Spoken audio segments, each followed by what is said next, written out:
ಕೊರಟ್ಟಿಗೆರೆ ಗ್ರಾಮದಲ್ಲಿ 15 ವರ್ಷದ ನಂತರ ಗ್ರಾಮಸ್ಥರೆಲ್ಲರೂ ಒಂದಾಗಿ ಆಚರಿಸಿದ ಹೂರ ಹಬ್ಬವು ಸಮಾಜಕ್ಕೆ ರಾಷ್ಟ್ರೀಯ ಭಾವೈಕ್ಯತೆಯ ಸಂದೇಶ ನೀಡಿದೆ. ಮಾಜಿ ಶಾಸಕ ಎಂಡಿ ಲಕ್ಷ್ಮೀನಾರಾಯಣ ಅಭಿಮತ. 15 ವರ್ಷಗಳ ನಂತರ ಕೃಷ್ಣರಾಜಪೇಟೆ ತಾಲೂಕಿನ ಕೊರಟ್ಟಿಗೆರೆ ಗ್ರಾಮದಲ್ಲಿ ಗ್ರಾಮಸ್ಥರೆಲ್ಲರೂ ಒಂದಾಗಿ ಸುತ್ತಮುತ್ತಲಿನ ಗ್ರಾಮದ ದೇವರುಗಳ ಉತ್ಸವ ಮೂರ್ತಿಗಳನ್ನು ಕರೆಸಿ ಬೆಳ್ಳಿಯ ಸಾರೋಟಿನಲ್ಲಿ ಮೆರವಣಿಗೆ ಮಾಡಿ ಸಮಾಜಕ್ಕೆ ಏಕತೆಯ ಸಂದೇಶವನ್ನು ನೀಡಿರುವುದು ನಾಗರಿಕ ಸಮಾಜಕ್ಕೆ ಮಾದರಿಯಾಗಿದ್ದಲ್ಲದೆ ರಾಷ್ಟ್ರೀಯ ಭಾವೈಕ್ಯತೆಯ ಸಂದೇಶ ಸಾರಿದೆ. ಹಬ್ಬ ಹಾಗೂ ಜಾತ್ರೆಯ ಸಂಭ್ರಮದಲ್ಲಿ ಎಲ್ಲ ಜಾತಿ ಹಾಗೂ ವರ್ಗಗಳ ಜನರು ಭೇದ ಭಾವವಿಲ್ಲದೆ ಒಂದಾಗಿ ಹಬ್ಬವನ್ನು ಸಂತೋಷದಿಂದ ಆಚರಿಸುವುದು ಗ್ರಾಮದ ಒಗ್ಗಟ್ಟನ್ನು ತಿಳಿಸಿದೆ ಎಂದು ಲಕ್ಷ್ಮೀನಾರಾಯಣ ಅಭಿಮಾನದಿಂದ ಹೇಳಿದರು. ನಾನು ರಾಜ್ಯಾದ್ಯಂತ ಪ್ರವಾಸ ಮಾಡಿ ಹಲವಾರು ಧಾರ್ಮಿಕ ಕಾರ್ಯಕ್ರಮಗಳಲ್ಲಿ ಭಾಗಿಯಾಗಿದ್ದೇನೆ. 1 ವಾರಗಳ ಕಾಲ ಗ್ರಾಮದಲ್ಲಿ ಯಾವುದೇ ಗಲಾಟೆ ಗದ್ದಲಗಳಿಗೆ ಅವಕಾಶ ನೀಡದೆ ಗ್ರಾಮ ದೇವತೆಯ ಹಬ್ಬವನ್ನು ಎಲ್ಲರೂ ಒಂದಾಗಿ ಸಡಗರ ಸಂಭ್ರಮದಿಂದ ಆಚರಿಸಿದ್ದು ವಿಶೇಷವಾಗಿದೆ ಎಂದರು. ಹಂಪಿ ಹೇಮಕೂಟದ ದೇವಾಂಗ ಗುರುಪೀಠದ ಜಗದ್ಗುರುಗಳಾದ ಶ್ರೀ ದಯಾನಂದಪುರಿ ಸ್ವಾಮೀಜಿ, ವಿಶ್ವ ಒಕ್ಕಲಿಗರ ಮಹಾ ಸಂಸ್ಥಾನ ಮಠದ ಜಗದ್ಗುರು ಶ್ರೀ ಡಾಕ್ಟರ್ ನಿಶ್ಚಲಾನಂದನಾಥ ಸ್ವಾಮೀಜಿ, ಬೆಟ್ಟದಹಳ್ಳಿ ಪಂಚಭೂತೇಶ್ವರ ಮಠದ ಶ್ರೀ ರುದ್ರಮುನಿ ಸ್ವಾಮೀಜಿ, ಮಹಿಳಾ ಹೋರಾಟಗಾರ್ತಿ ಮಹಾಲಕ್ಷ್ಮಿ, ಭಾಗ್ಯಲಕ್ಷ್ಮಿ, ಭಾರತೀಪುರ ಕ್ರಾಸ್ ಗ್ರಾಮ ಪಂಚಾಯತ್ ಅಧ್ಯಕ್ಷ ಕುಮಾರ್, ಭಾರತೀಪುರ ಪುಟ್ಟಣ್ಣ, ಉದ್ಯಮಿ ಡಾಕ್ಟರ್ ಬಿ ರಾಜಶೇಖರ್, ಭರತ್, ಶಿಲ್ಪಾ ಭರತ್ ಸೇರಿದಂತೆ ಸಾವಿರಾರು ಜನರು ಹೂರ ಹಬ್ಬದ ಸಂಭ್ರಮದಲ್ಲಿ ಭಾಗವಹಿಸಿದ್ರು. ವರದಿ ಡಾಕ್ಟರ್ ಕೆಆರ್ ನೀಲಕಂಠ, ಕೃಷ್ಣರಾಜಪೇಟೆ, ಮಂಡ್ಯ. ಅಂತ ಹೇಳಿದ್ರೆ ಆ ಮನವನ್ನ ನಿಲ್ಲಿಸಬೇಕು. ಮನ ಏವ ಮನುಷ್ಯನ ಕಾರಣಂ ಬಂದ ಮೋಕ್ಷಯೋ ಅಂತ ಹೇಳ್ತಾರೆ. ಯಾಕೆ ಅಂತ ಹೇಳಿದ್ರೆ ನಾವು ಒಂದಕ್ಕೆ ಮಾತ್ರ ಹೆದರ್ತೀವಿ, ಬೇರೆ ಯಾವುದಕ್ಕೆ ಹೆದರೋದಿಲ್ಲ.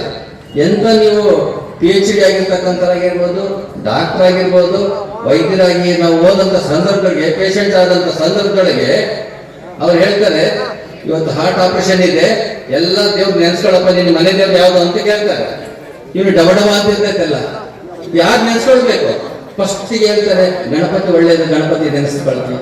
ಸ್ವಲ್ಪ ಆಗ್ತೀವಿ, ಗಣಪತಿ ಇನ್ನೂ ಬರ್ಲಿಲ್ಲ ಅಂತ ಹೇಳ್ಬಿಟ್ಟು ಮತ್ತೆ ಶಿವ ನೆನ್ಸ್ಕೊಳ್ತೀವಿ, ಮತ್ತೆ ನಾವು ಚೌಡೇಶ್ವರ ನೆನ್ಸ್ಕೊಳ್ತೀವಿ.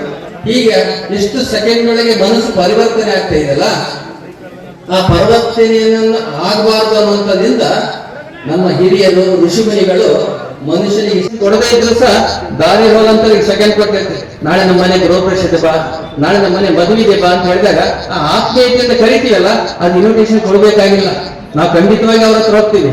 ಅವತ್ತೊಂದು ದಿವಸ ನೀ ಕರೆದಿದ್ದಪ್ಪ, ನಮ್ಗೆ ಬರಕ್ಕಾಗಲಿಲ್ಲ ಅಂತ ಆಮೇಲೆ ಆದ್ರೂ ನಾವು ಹೇಳ್ತೀವಲ್ಲ. ಯಾಕೆಂತ ಹೇಳಿದ್ರೆ ಆ ಭಾವನೆಗಳನ್ನ ಬೆಸರಿಕೆ ಮಾಡ್ತಕ್ಕಂಥದ್ದು ಧರ್ಮ ಅಂತ ಹೇಳ್ತೀವಿ.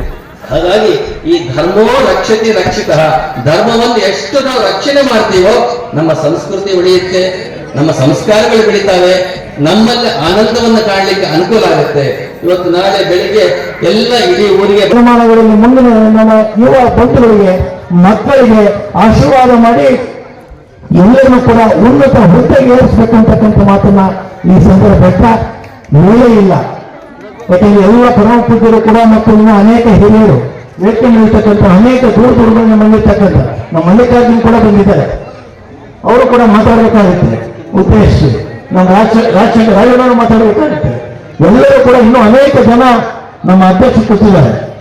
ಆದ್ರಿಂದ ಇನ್ನೇನಾದ್ರೂ ಕೂಡ ಮಾತಾಡಲಿಕ್ಕೆ ಅವಕಾಶ ಸಿಕ್ಕಂತ ಸಂದರ್ಭದಲ್ಲಿ ತಾವು ಇನ್ನಿತರ ಏನಾದರೂ ಯಾವುದಾದ್ರೂ ಸಭೆ ಕರೆದ್ರೆ ಅನೇಕ ಮಾಹಿತಿಗಳನ್ನ ಕೊಡೋದ್ರ ಮೂಲಕ ನಿಮ್ಮ ವಿಶ್ವಾಸವನ್ನು ಗಳಿಸಲಿಕ್ಕೆ ತಯಾರಿದ್ದೇನೆ ಅಂತಕ್ಕಂಥ ಮಾತನಾಡ್ತಾ, ಅದ್ರ ಜೊತೆಗೆ 48ನೇ ವಿವಾಹ ವಾರ್ಷಿಕೋತ್ಸವವನ್ನು ಕೂಡ ಈ ವರ್ಷ ಏನು ನೀವು ಕೊರಟ್ಟಿಗೆರೆ ಗ್ರಾಮದಲ್ಲಿ ಅದರಲ್ಲೂ ಕೂಡ ಪರಮ ಪೂಜ್ಯರ ಒಂದು ನೇತೃತ್ವದಲ್ಲಿ ತಮ್ಮ ತಾಯಿ ಮತ್ತು ರಾಮನಿಗೆ ಚೌಡೇಶ್ವರಿ ಆಶೀರ್ವಾದ ಮೂಲಕ ಆಶೀರ್ವಾದ ಮಾಡಿದ್ದೀರಾ. ಖಂಡಿತವಾಗಿ ಕೂಡ ನಾನು ಕಂಡಿದ್ದೇನೆ, ನಮಗೆ ಸುರುವಣೆ ಆಗ್ತೇನೆ ಅಂತಕ್ಕಂಥ ಮಾತನಾಡ್ತಾ ಈ ಸಂದರ್ಭ ಹೇಳ್ತಾನೆ ಮಾತನಾಡ್ತಾನೆ. ಧನ್ಯವಾದಗಳು. ನಮ್ಮ ಬದುಕು ಬಂಗಾರವಾಗಬೇಕು ಅಂತ ಹೇಳ್ತಾರೆ. ಆ ಬಂಗಾರ ಅಂತಾನೆ ಯಾಕೆ ಹೇಳಿದ್ರು? ಬೆಳ್ಳಿ ಯಾಕಂತ ಹೇಳಿಲ್ಲ, ಅಥವಾ ತಾಮ್ರ ಅಂತ ಯಾಕೆ ಹೇಳಿಲ್ಲ? ಹೇಳಿ ನೋಡೋಣ. ಬಂಗಾರ ಯಾಕೆ ಅಂತ ಹೇಳಿದ್ರೆ, ಆ ಬಂಗಾರವನ್ನು ಎಷ್ಟು ಸಲ ನೀವು ಬೆಂಕಿಯಲ್ಲಿ ಹಾಕಿದ್ರು ಸಹ ಅದು ತನ್ನ ಸ್ವರೂಪವನ್ನು ಕಳ್ಕೊಳ್ಳೋದಿಲ್ಲ. ಅದೇ ಬೇರೆ ವಿಚಾರದಲ್ಲಿ ತಾಮ್ರ ಹಾಕಿದ್ರೆ ಕರಗೋಗುತ್ತೆ. ಆದ್ರೆ ಬೆಳ್ಳಿ ಎಷ್ಟು ಹೀಟ್ ಮಾಡಿದ್ರು ಸಹ ತನ್ನ ಶಕ್ತಿಯನ್ನ, ತನ್ನ ಸ್ವರೂಪವನ್ನು ಕಳ್ಕೊಳ್ಳೋದಿಲ್ಲ. ಹಾಗೆ ಮನುಷ್ಯನ ಮನಸ್ಸು ಸಹ ಎಷ್ಟೇ ಕಲ್ಲು ಹೃದಯ ಆಗಿದ್ರು ಸಹ ಆ ದೇವರಲ್ಲಿ ಬಂದಾಗ ಮೃದುತ್ವ ಕಾಣುತ್ತೀವಿ. ಆ ದೇವರಲ್ಲಿ ನಾವು ಶಿಲೆಯನ್ನು ನೋಡಿದ ಸಂದರ್ಭದೊಳಗೆ ಕಲ್ಲಾಗೆ ಇರುತ್ತೆ. ಆದ್ರೆ ಎಲ್ಲಾ ಕಲ್ಲುಗಳು ದೇವರ ಹತ್ರ ಕುಂತ್ಕೊಳ್ತವೆ ಅಂತ ಕೇಳಿದ್ರೆ ಕುಂದ್ರೋದಿಲ್ಲ. ಪೂರ್ವ ಜನ್ಮ ಸುಕೃತೆ ಪುಣ್ಯ ವಿನಾ ಲಭ್ಯತೆ ಅಂತ ಹೇಳ್ತೀವಿ.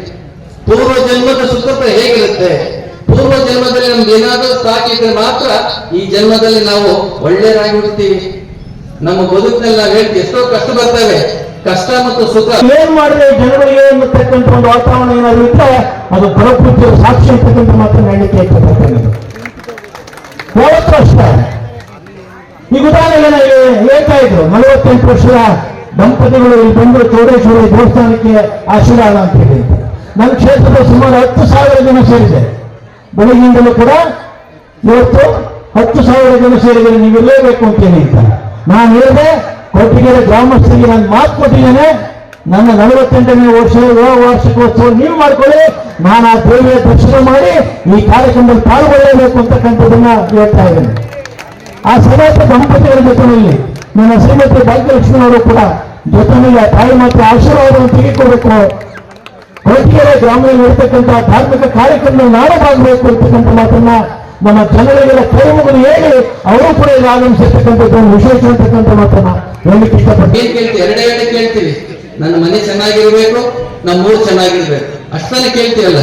ಇವತ್ತು ನೋಡಿ, ನನ್ನ ಜೊತೆ ಮಾತಾಡ್ಬೇಕಾದ್ರೆ ಮೆರವಣಿಗೆ ಬರ್ಬೇಕಾದ್ರೆ ಹೇಳಿದ್ರು, ಸ್ವಾಮಿ ದಿನ ಮಳೆ ಬರ್ತಿತ್ತು, ಇವತ್ತು ನೀವೆಲ್ಲ ಬರೋದು ಮಳೆ ನಿಂತಿಲ್ಲ, ಮೋಡವಾಗಿ ಸುಖವಾಗಿದ್ದೀವಿ ಅಂತ ಹೇಳ್ತಾರೆ. ಹಾಗೆ ಎಲ್ಲಿ ಭಾವನೆ ಇರುತ್ತೆ, ಯದ್ಭಾವಂ ತದ್ಭವತಿ ಅಂತ ಹೇಳ್ತಾರೆ. ಭಾವನೆ ತಕ್ಕಂತೆ ಭಗವಂತನಿರ್ತಾನೆ ಅಂತ ಹೇಳ್ತೀವಿ. ಹಾಗೆ ಇವತ್ತು ನಮ್ಮ ಪರಿಸರ ಶುದ್ಧವಾಗಬೇಕಾದ್ರೆ, ನಮ್ಮ ಮನಸ್ಸುಗಳ ಪರಿವರ್ತನೆ ಆಗ್ಬೇಕಾದ್ರೆ, ನಮ್ಮ ಮನಸ್ಸಿನಲ್ಲಿರ್ತಕ್ಕಂಥ ಮಲಿನ ಹೋಗ್ಬೇಕಾದ್ರೆ ಇಂತಹ ಜಾಸ್ತಾ ಮಾಸಗಳು ಬೇಕಾಗಿದ್ದೇವೆ. ಅದಕ್ಕೆ ಬಸವಣ್ಣವ್ರು ಹೇಳ್ತಾರೆ, ಇವ ನಾರವ ಅಂತ ಹೇಳಿದ್ರೆ ಇವ ನಮ್ಮವ ಮನೆಯ ಮಗನೆಂದು ಕಾಣಿರಿ ಅಂತ ಹೇಳ್ತಾರೆ. ಹಾಗಿಂತ ಒಂದು 12 ವರ್ಷಕ್ಕೊಂದ್ಸಲ ನಡೆಯುವಂತ ಜಾತ್ರೆಯಲ್ಲಿ ಯಾವ ಜಾತಿ, ಯಾವ ಧರ್ಮ, ಯಾವ ಕುಲ ಅಂತ ಹೇಳಿದ್ರೆ ಎಲ್ಲರೂ ಬನ್ನಿ, ಎಲ್ಲರೂ ನೀವು ಪವಿತ್ರರಾಗಿ, ಎಲ್ಲರೂ ಸುಖದಿಂದ ಬಾಳಿ, ಎಲ್ಲರೂ ಆನಂದವಾಗಿರೋಣ ಅನ್ನುವಂಥದ್ದನ್ನ ಕಲಿಸಿಕೊಟ್ಟಂತ ಋಷಿ ಮುನಿಗಳು ಈ ಹಿಂದೂ ದೇವಸ್ಥಾನ, ಹಿಂದೂ ಪರಂಪರೆಯಲ್ಲಿ ಇದ್ದಾವೆ.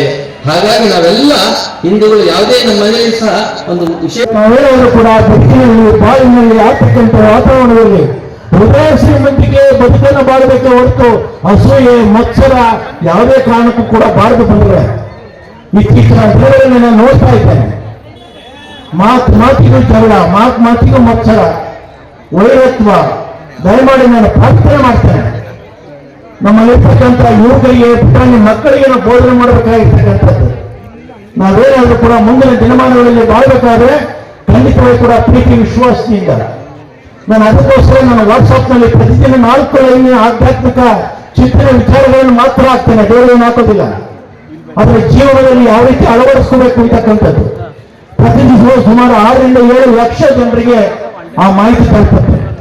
ಅಮೆರಿಕದ ನ್ಯೂಯಾರ್ಕ್ನ ಕನ್ನಡ ಸಂಘದ ಪುಸ್ತಕವನ್ನು ಮಾಡ್ತಾ ಇದ್ದಾರೆ. ಆ ದೃಷ್ಟಿಯಿಂದ ನನ್ನ ಏನು ಇವತ್ತು, ಯಾಕೆ ನಾನು ಬಂದಲ್ಲಿ 12 ಗಂಟೆಗೆ ಬಂದೆ ನಾನು ಕೇರ್ಪೇಟೆಗೆ.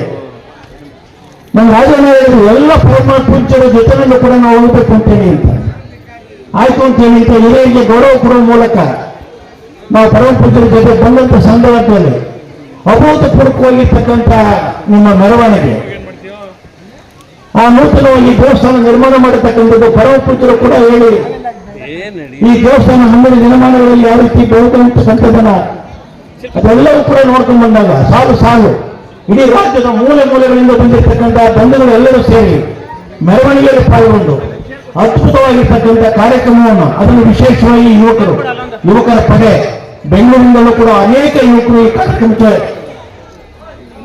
ಕೈಗೊಳಿಸಿರ್ತಕ್ಕಂಥದ್ದು. ಇಂಥ ಒಂದು ಐತಿಹಾಸಿಕ ನಿರ್ಮಾಣದ ಒಂದು ತಾಯಿ ಮಾತೆ ಉತ್ಸವವನ್ನು ನಾನು ಕೂಡ ಸಾವಿರಾರು ಕಾರ್ಯಕ್ರಮಗಳನ್ನು